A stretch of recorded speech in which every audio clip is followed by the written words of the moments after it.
You're listening to Health Savvy You, where understanding health starts with you.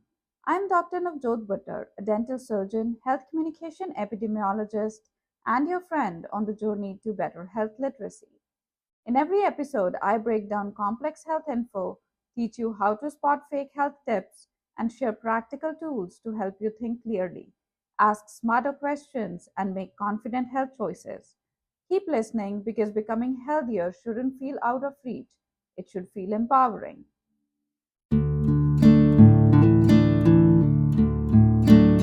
Welcome and welcome back to Health Savvy You. It's Halloween, it's Friday, and it's the 13th episode of Health Savvy You. But far from being scary, what we do here is conquer our fears related to health and science by learning how to make better health decisions. Today's episode is also our sixth chapter in the second module, How Health Science Works. As always, I'm so thankful that you continue to be with me on our journey to becoming more health savvy and more health literate. And if this is your first time, I hope that you will like it here and will also listen to our previous episodes. There are times when people have told me that scientists change their minds all the time, and that's why they don't trust health scientists. So today, I bring you a whole episode to wonder about this very thing and decide if you should or should not trust scientists, because it is true that sometimes we change our mind. If we think back to the early months of COVID, what really made our head spin was how long the lockdowns are going to be. First, we were told 2 weeks would flatten the curve, and we were like, not bad.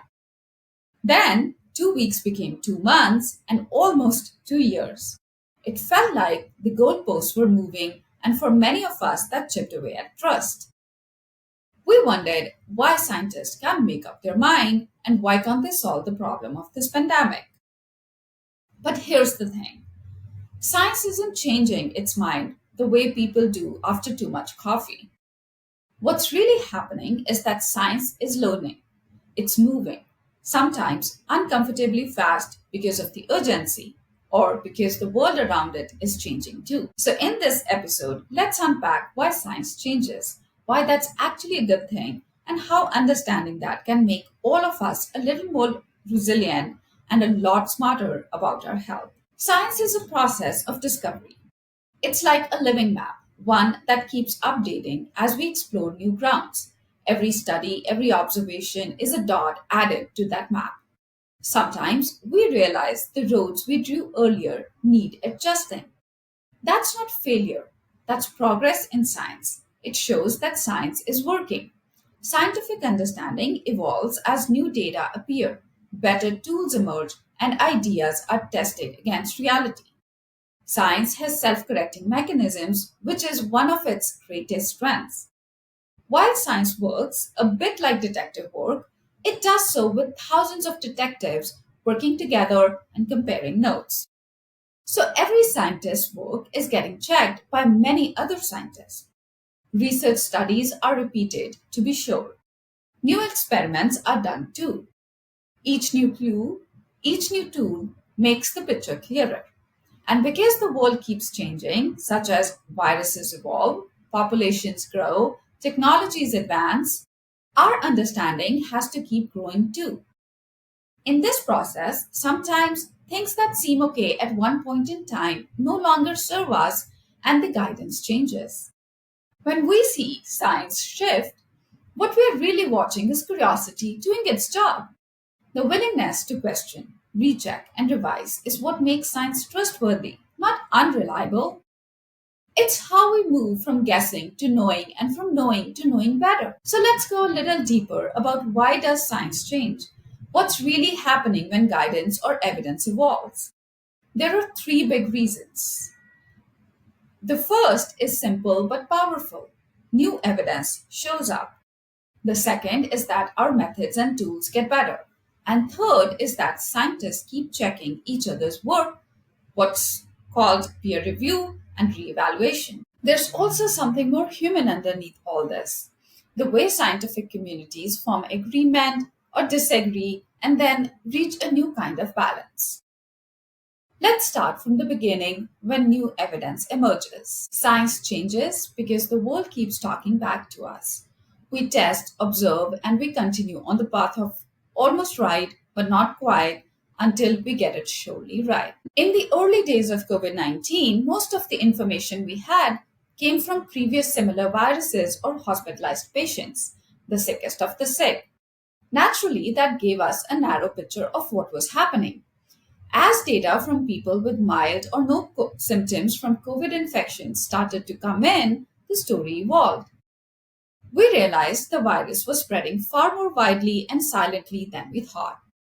The shift in the data changed everything: the need for lockdowns, testing strategies, isolation guidance, and later the vaccine priorities. This is how it goes in science.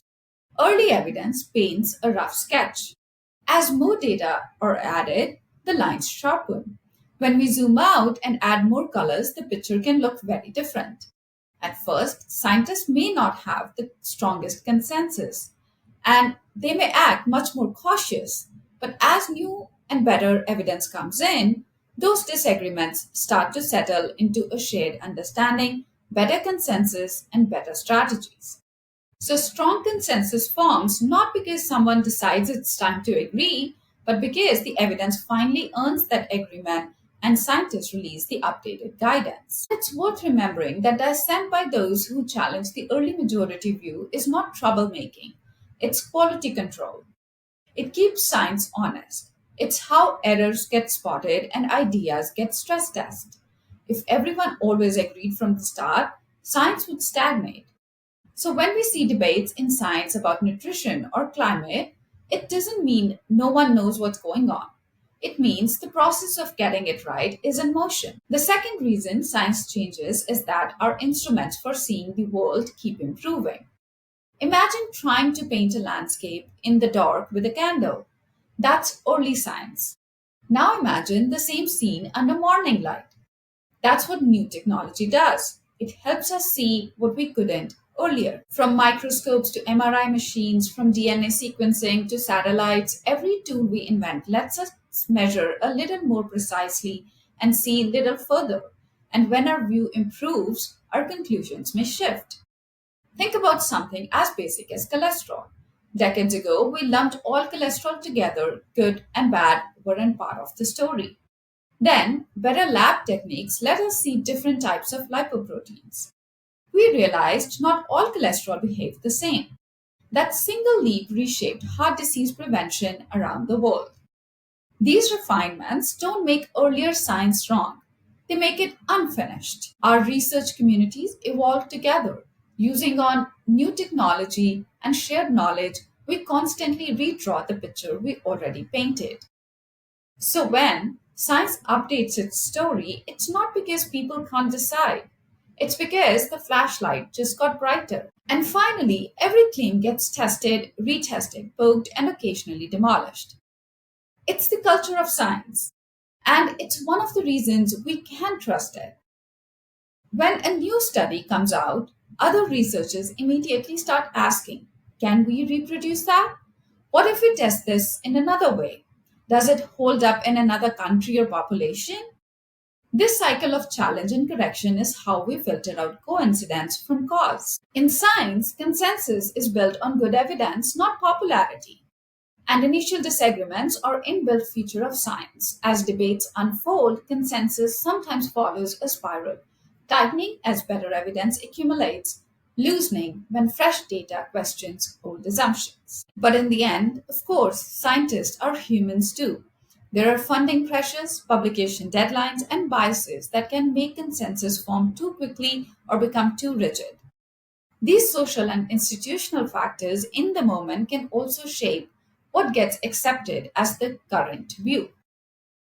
That's why continuous reevaluation matters so much. It's how the system self corrects. When we say the science changed, what happened is that a community of experts re examined its own homework and some of it didn't add up anymore. That's integrity in action. It means we're listening to the world, not just our egos. Now, all this may sound organized and clinical, but there's very human rhythm behind it. Science, after all, is done by people with questions, opinions, and blind spots. Consensus doesn't happen by decree. It happens through conversation, argument, and alignment. Sometimes it takes years, sometimes decades, and sometimes it never fully settles. That's okay. Science doesn't need to be unanimous to be useful. If you think about it, that's not so different from how families, workplaces, or communities grow wiser. We learn through disagreement, not silence. Still, when we see scientific advice change, it can be jarring, especially when we are directly affected, like during a pandemic, when guidance changes meant our daily lives changed. It's easy to confuse uncertainty with dishonesty, but here's something worth holding on to. Uncertainty is honest. When scientists say, here's what we know today and here's what we don't know yet, that's transparency, not confusion. It's what honesty looks like in a world that keeps changing. If someone always sounds completely certain without any evidence backing it up, that's when we should be cautious. So the next time we hear that scientists have changed their minds, maybe we can take a breath and think, good, that means they're paying attention. That means the map just got a bit clearer for all of us. But I know, no matter how many times we remind ourselves that change is good, a part of us will still feel uneasy. And that's okay because we are wired that way. Our brains really like certainty.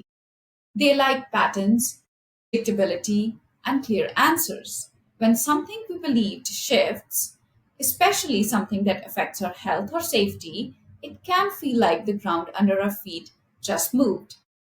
That feeling even has a name: cognitive dissonance.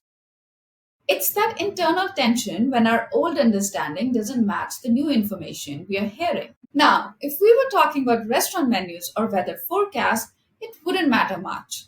But when it's about our health, what keeps us safe, what affects our kids, our parents, the stakes feel high. So when science updates, it can feel less like learning and more like losing trust. It can even feel personal. We might think, were we wrong before? Or did they hide something from us? Those are completely human reactions because in most part of our life, changing your mind does look like inconsistency. But in science, it means we have learned something new, and that learning can be uncomfortable before it feels helpful. And this is where I think it helps to remember what science really is. It's not a building that collapses every time a wall is taken down. It's more like a living tree. It grows new branches, sometimes drops the old ones, sometimes bends in the wind, but its roots are deep. Those roots are evidence, observation, and the ongoing human drive to understand. So, yes, when science changes, the branches might sway, but the trunk holds firm. And that's what we can lean on. Because even when the messages evolve, the purpose stays the same: to keep us informed, safe, and one step closer to the truth. Now, let's talk about what it takes to trust that living tree, especially in a world where ground around it can sometimes feel shaky. Trust is tricky, especially when we have seen advice shift or headlines clash. But here's something that helps me. Whenever I see scientists or health experts talk about uncertainty, when they say things like, we're still learning, or this is what we know for now, that I think is a green flag. That's honesty in action. It's like someone showing us the ingredients on the label instead of hiding them. Real science doesn't fear doubt, it studies it. And progress depends on that. Because if science never changed, we'd still be treating infections with leeches. Literally, change is how we climb out of the mistakes of the past and into the light of better knowledge. But let's be real. In our digital world, trust is constantly under pressure. There's a strong online drumbeat claiming that science can't be trusted, and it can sound convincing, especially when it plays on fear. Many of these messages look confident, too confident actually. They speak in absolutes. The science is settled forever, or they are hiding the truth. But the thing is, real science rarely sounds like that. It's careful and humble because it's built on evidence, not certainty. We can protect ourselves from falling into these fear based traps by remembering a few things. First, science isn't one person or one institution. It's a process, a system that wants to catch its own mistakes. Research gets peer reviewed, data are shared and questioned, studies get repeated, challenged, and refined. That's what makes science one of the most rigorous truth finding systems we have ever built. For example, look at how treatments evolve in medicine. Something that was once considered state of the art can later be replaced by even more safer and effective option after thousands of trials and reviews. That doesn't mean the earlier scientists were lying. It means they kept digging. And when we, the public, see that process happening, our role isn't to distrust, but to recognize that this is what accountability looks like. And for those of us inside the world of science and healthcare, we have our own kind of responsibility in this. We can't just ask for trust, we have to earn it and keep earning it. That means speaking human, not jargon. It means being transparent about what we know and what we don't. And it means remembering that people's doubts often come from a place of worry, not ignorance. When we communicate, we can share uncertainty as a sign of integrity, not confusion. For example, saying, "This is what current evidence tells us, and we are watching for updates," can sound more trustworthy than pretending to have every answer with certainty. We can also build trust through empathy by recognizing that for many, health communication has historically failed them. So instead of taking skepticism personally, we can take it as an invitation to connect better. And for all of us, scientists, clinicians, or just curious humans, resilience in trust comes from keeping perspective. When misinformation flares up, it's easy to feel disillusioned. But maybe that's the moment to remind ourselves of something deeper, that the same system being questioned has saved billions of lives through vaccines, clean water, nutrition science, and the simple act of washing hands. So the next time we feel that flicker of doubt, we can pause and ask, is this information inviting me to think or to fear? Because while science evolves, fear just loops in circles. And we have come too far to walk in circles again. I know it's easy to wonder whether to trust when science keeps changing. One day we are told something is bad for us, and the next day it's back on menu. Take ghee, for example. For years it was labeled as villain, pure fat to stay away. And now research says in moderation it may be good for us. Lobotomies were once standard care for mental illness. We now know how deeply harmful it was, and medicine moved on. Thalidomide was prescribed to ease pregnancy nausea until it caused birth defects, and scientists stopped the studies and changed regulations worldwide. Peptic ulcers were once treated with surgery and endless antacids. Then science discovered H. pylori bacteria and antibiotics changed everything. Asbestos was used in buildings and products for decades until scientists connected it to cancer, and now it's tightly controlled. When we look back, science has changed its mind a lot. And while those changes can feel unsettling, they sit alongside stories where science got it wonderfully, beautifully right. Vaccines helped us eliminate smallpox and nearly wipe out polio. They have saved millions of lives. Germ theory and hand washing changed the way hospitals worked. Simple soap and water cut infections dramatically. Public health data connected smoking to diseases such as lung cancer, and that truth, once ignored, now shapes global policy around smoking. HIV was once a death sentence. Now, with antiretroviral therapy, it's a manageable chronic condition. Water sanitation and chlorination turned deadly drinking water into a safe basic right in much of the world. Seatbelts and road safety laws, guided by decades of crash data, have saved millions of lives every day. In 2015, scientists predicted that as the planet warmed, mosquitoes would move north, and just recently, Iceland reported its first ever mosquitoes. The prediction came true not because the planet wanted it, but because the science was sound. It happened even when conspiracy theorists kept calling climate change a hoax. When we look at all of this together, the corrections and the consistencies, we can see a pattern. Science changes because it works. Science learns because it cares. And even when it shifts direction, its compass always points towards one goal: helping us live longer, healthier, safer lives. So, as we wrap up today, let's remember how much good science has brought to us and how many times it saved us, sometimes quietly. Thank you for listening, for staying curious, and for walking this path of learning with me. If this episode made you think differently about health science, share it with someone who might need to hear it too, and give it a shout out with your likes and reviews. Make sure you're subscribed to Health Savvy You wherever you listen. Rate it, leave a comment. I will see you in 2 weeks, and until then, stay savvy, stay healthy. Thank you for tuning into Health Savvy You. I hope today's episode brought you one step closer to feeling confident, curious, and in control of your health. If you found this episode helpful, share it with someone you care about. Keep learning and remember, health literacy is for everyone, including you. Be sure to follow or subscribe so you never miss a new episode. I have got more great conversations coming your way. See you next time, and until then, stay savvy, stay healthy.